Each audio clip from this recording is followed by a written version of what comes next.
નમસ્કાર મિત્રો, એડવોકેટ સંજય પંડિત આપનું હાર્દિક સ્વાગત કરે છે। મિત્રો, હું આપ સૌનો ખૂબ જ આભારી છું કારણ કે મારા અગાઉના વિડીયોને આપ ખૂબ જ એપ્રિશિએટ કરી રહ્યા છો અને મારી નવી યુટ્યુબ ચેનલ કાયદાની વાતોને પણ આપ ખૂબ જ સારો એવો પ્રતિસાદ આપી રહ્યા છો, એ બદલ આપ સૌનો ખૂબ ખૂબ આભાર। મિત્રો, આજે જે આપણે ચર્ચા કરવાના છીએ આ વિડીયોના માધ્યમથી, એ ચર્ચા છે એ મોરબી પોલીસને લગતી ચર્ચા છે। મોરબી પોલીસે એક ગુનાના કામે સમરી રિપોર્ટ ભર્યો, ખોટો સમરી રિપોર્ટ ભર્યો આરોપીઓને શિક્ષામાંથી બચાવવા માટે થઈને। આ કિસ્સામાં નામદાર કોર્ટે જવાબદાર પોલીસ અધિકારીઓ વિરુદ્ધ પગલાં લીધા અને જવાબદાર પોલીસ અધિકારીઓ વિરુદ્ધ ફરિયાદ નોંધવામાં આવી છે। હાલ એ ફોજદારી કેસ નંબર એમાં પડી ગયા છે અને જવાબદાર પોલીસ અધિકારી વિરુદ્ધ છે એ CRPCની કલમ 204 મુજબ કોર્ટે પ્રોસેસ પણ ઇસ્યુ કર્યા છે। એટલે હવે આગળ જતાં એ ટ્રાયલ ચાલશે અને એમાં દોષિત પુરવાર થયા આ જવાબદાર પોલીસ અધિકારી છે ખોટો સમરી રિપોર્ટ ભરવા બદલ આરોપીઓને શિક્ષામાંથી બચાવવા બદલ થઈને જેલના સળિયા પર ગણવા પડે એવો વારો આવશે। એ બાબતેની ચર્ચા આજે આપણે આ વિડીયોના માધ્યમથી કરવાના છીએ કે આ આખો બનાવ શું હતો અને કેવી રીતે આ ઘટના બની। તો મિત્રો, અંત સુધી આ વિડીયો સાથે જોડાયેલા રહેજો, જેમાં પોલીસ અધિકારીઓ જો ખોટો સમરી રિપોર્ટ ભરે આરોપીઓને છાવરવા માટે થઈને, શિક્ષામાંથી બચાવવા માટે થઈને, તો આવા કિસ્સામાં પણ આવા પોલીસ અધિકારી વિરુદ્ધ પણ કાનૂની પગલાં લઈ શકાય છે।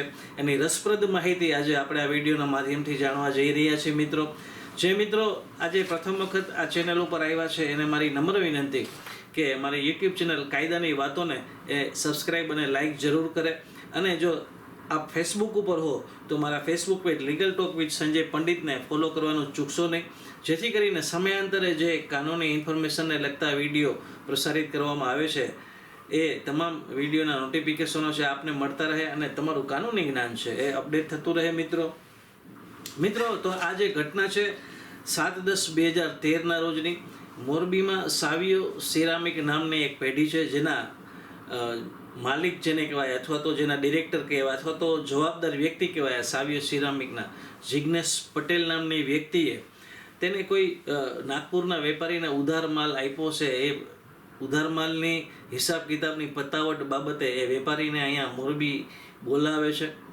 અને મોરબી જ્યારે વેપારી પોતે હિસાબ કિતાબ સમજવા કે એની પતાવટ કરવા આવે છે ત્યારે આ જિગ્નેશ પટેલના મળતિયાઓ એ આ વ્યક્તિનું અપહરણ કરે છે અને એને સુરેન્દ્રનગરથી દૂર સુરેન્દ્રનગરની આજુબાજુના કોઈ ગામડામાં એને અહીંયા લઈ જવામાં આવે છે અને એને અહીંયા માર મારવામાં આવે છે અને ત્યારબાદ આ જે વ્યક્તિ છે જેનું અપહરણ કરવામાં આવે છે એના ઘરનાને ફોન કરીને એવી માહિતી આપવામાં આવે છે એના માધ્યમથી કે ભાઈ તાત્કાલિક 60 લાખ રૂપિયા જો તમે મોકલાવશો નહીં તો તમારા દીકરાને છે એ જાનથી હાથ ધોવા પડશે।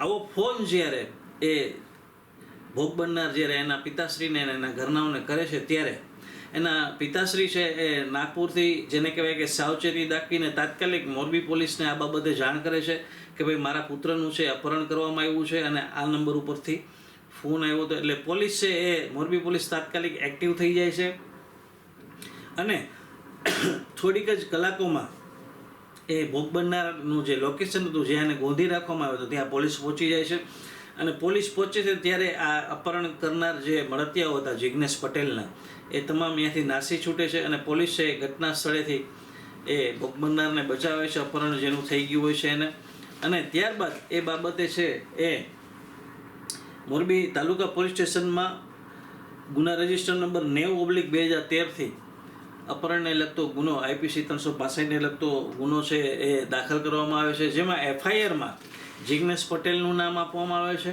અને એના સિવાય અજાણ્યા માણસોના એમાં ઉલ્લેખ કરવામાં આવે છે, કારણ કે આ જિગ્નેશ પટેલ સિવાય બીજી કોઈ વ્યક્તિને આ ભોગ બનનાર છે એ ઓળખતા નહોતા। તો મિત્રો, આ જ્યારે ગુનાની તપાસ છે એ શરૂ કરવામાં આવી ત્યારે ગુનાની તપાસ છે જે તે વખતે તત્કાલીન ત્યાંના PSI હતા MV ઝાલા સાહેબ, એને આખી ગુનાની તપાસ સોંપવામાં આવે છે અને આ MV ઝાલા સાહેબે તપાસ પૂર્ણ કરી અને તપાસના અંતે સમરી રિપોર્ટ છે સમરી રિપોર્ટ નામદાર કોર્ટમાં દાખલ કરે છે, જેમાં આ તમામ આરોપીઓ છે એને શિક્ષામાંથી બચાવવા માટે થઈ કે આવો કોઈ ગુનો બન્યો નથી અને પછી સમાધાન થઈ ગયું છે એ પ્રકારની સમરી રિપોર્ટ છે એ નામદાર કોર્ટમાં સમરી રિપોર્ટ ભરવામાં આવે છે। આ સમરી રિપોર્ટનો ફરિયાદ પક્ષ તરફથી ભરપૂર વિરોધ કરવામાં આવે છે અને તારીખ 31/8/2015 રોજ નામદાર મોરબી કોર્ટે આ સમરી રિપોર્ટ છે નામંજૂર કર્યો અને ફરીથી વધુ તપાસના જેને કહેવાય કે હુકમ કર્યો. અને જ્યારે નામદાર કોર્ટે પોતે આ આખા સમરી રિપોર્ટમાં જે હુકમ કરે છે એમાં એ પોતાના હુકમમાં એવું અવલોકન કરે છે. નામદાર કોર્ટે પોતાના જે હુકમ છે એના પાના નંબર 14 નંબરના પેરા નંબર 3માં એવું સ્પષ્ટ અવલોકન કરે છે નામદાર મોરબી કોર્ટ કે આમ સદર કામે સમગ્ર રેકર્ડ જોતા રેકર્ડના દસ્તાવેજો એકબીજાથી ઘણા બધા વિરોધાભાસી છે અને શંકા પ્રેરે તેવા જણાય છે.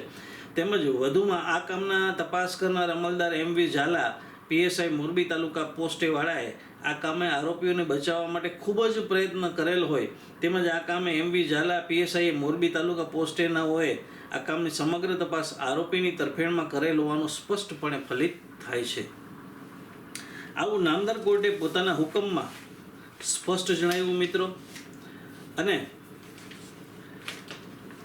આ હુકમ થયા બાદ વધુ તપાસ કરવામાં આવી અને ત્યારબાદ છે જેને કહેવાય કે જે સમગ્ર ગુનાની તપાસ છે એ બીજા પોલીસ અધિકારી મારફત કરાવવામાં આવે છે અને ત્યારબાદ જે તપાસ કરનાર અધિકારી છે એ આ ગુનાના કામે 5 જણા વિરુદ્ધ ચાર્જશીટ ફાઇલ કરે છે મિત્રો. આ 5 જણા વિરુદ્ધ જે ચાર્જશીટ ફાઇલ કરવામાં આવે છે એમાં જે અપહરણ કરનાર મળતિયાઓ હતા જિગ્નેશ પટેલના એમાં જે ચાર્જશીટ ફાઇલ થાય છે એમાં આરોપી તરીકે વિનોદભાઈ ગણેશભાઈ મેછાણીયા, સતીશ ખીમજીભાઈ દસાડિયા, લક્ષ્મણભાઈ ઉર્ફે બકો, ચોથાભાઈ બાંભવા, બાલાજી કાળાજી રાઠોડ આ બધા વિરુદ્ધ 5 જણા વિરુદ્ધ છે એ ચાર્જશીટ કરવામાં આવે છે.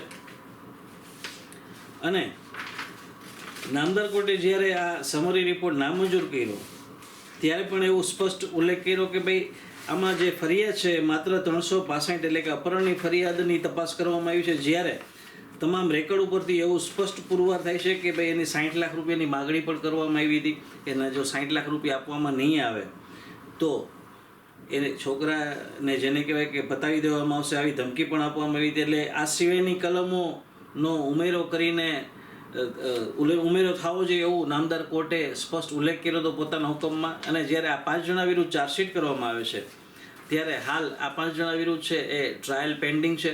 મજાની વાત એ છે મિત્રો કે આજ દિવસ સુધી જેનું FIRમાં નામ હતું જિગ્નેશ પટેલ એની કોઈ અટક કરવામાં નથી આવી. જ્યારે વધુ તપાસ થાય છે ત્યારે પણ આ જિગ્નેશ પટેલ બાબતે તપાસ કરનાર અધિકારી છે મૌન સેવે છે અને બીજા અન્ય 5 જણા વિરુદ્ધ છે એ ચાર્જશીટ ફાઇલ થયું છે. હાલ એ નામદાર કોર્ટમાં એની ટ્રાયલ પેન્ડિંગ છે એટલે વિશેષ ટિપ્પણી આપણે એમાં કાંઈ કરીશું નહીં.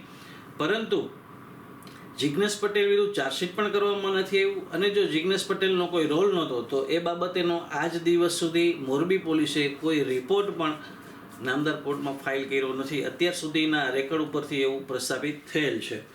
હવે આ તમામ ઘટના બન્યા બાદ આ જે ભોગ બનનાર છે જે ફરિયાદી છે એને નામદાર મોરબી કોર્ટમાં આ જે સમરી રિપોર્ટ ભરનાર અધિકારી હતા PSI MV ઝાલા અને આ એની પછી જ્યારે આ સમરી રિપોર્ટ નામદાર કોર્ટમાં રજૂ કરવામાં આવે છે એટલે આ PSI દરજ્જાના વ્યક્તિએ તપાસ કરી હતી એટલે એના PI દ્વારા એમાં એની સહીઓ પણ કરવામાં આવે છે. અને RJ બારોટ નાયબ પોલીસ અધિક્ષક હતા એને આ સમરી રિપોર્ટ છે એ માન્ય રાખ્યો. એમાં પણ કોઈ એને જેને કહેવાય શંકા ન ઉપજાવી.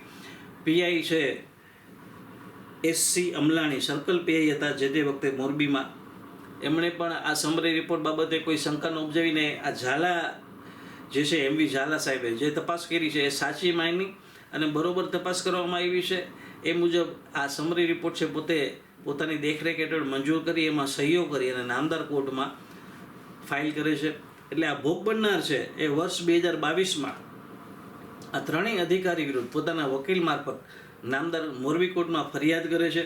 જેમાં તપાસ કરનાર MV Zala PSI Morbi taluka police station, પછી Shri SC Amlani circle PI Morbi circle Morbi અને શ્રી RJ બારોટ નાયબ પોલીસ અધિક્ષક મોરબી ડિવિઝન આ ત્રણેય વિરુદ્ધ IPCની કલમ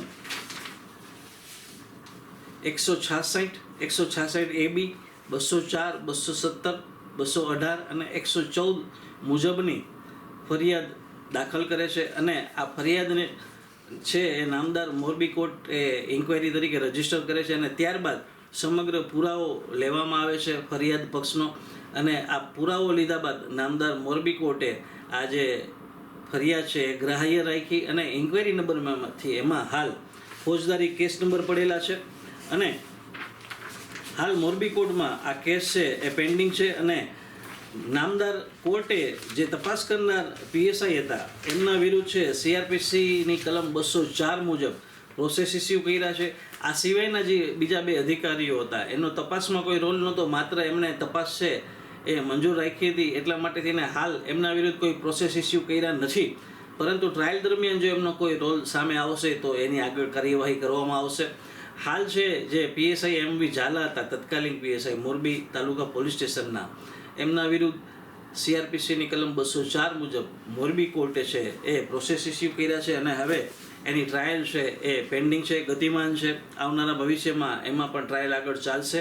તો મિત્રો, આ એક એવી ઘટના હતી કે જેમાં પોલીસ છે એ કેટલી બેદરકારી કરે છે, અને જો પોલીસ બેદરકારી કરે અથવા તો જાણીબૂજીને જો આરોપીઓને છાવરવા માટે થઈને ખોટા સમરી રિપોર્ટ છે એ કોર્ટમાં ફાઇલ કરે તો આવા પોલીસ અધિકારી વિરુદ્ધ પણ શિક્ષાત્મક કાર્યવાહી થઈ શકે છે, કાનૂની કાર્યવાહી થઈ શકે છે. એનું આ એક જેને કહેવાય કે ખૂબ જ જીવતું જાગતું ઉદાહરણ છે. મિત્રો, હું આશા રાખું છું કે તમને આ વિડીયો પસંદ આવ્યો હશે, તમારા કાનૂની જ્ઞાનમાં વધારો કરશે. ફરી પાછો નજીકના ભવિષ્યમાં નવા કોઈ લીગલ ઇસ્યુ કે નવા વિડીયો સાથે આપની સમક્ષ રજૂ થઈશ. ત્યાં સુધી પોતાનું ખૂબ જ ધ્યાન રાખજો. Take care. જય હિન્દ. મારી YouTube ચેનલ એડવોકેટ કાયદાની વાતોને જો સબસ્ક્રાઈબ અને લાઇક ન કરી તો અત્યારે જ કરી દેજો, અને મારા Facebook page legal talk with Sanjay પંડિતને ફોલો કરવાનું ચૂકશો નહીં. આભાર.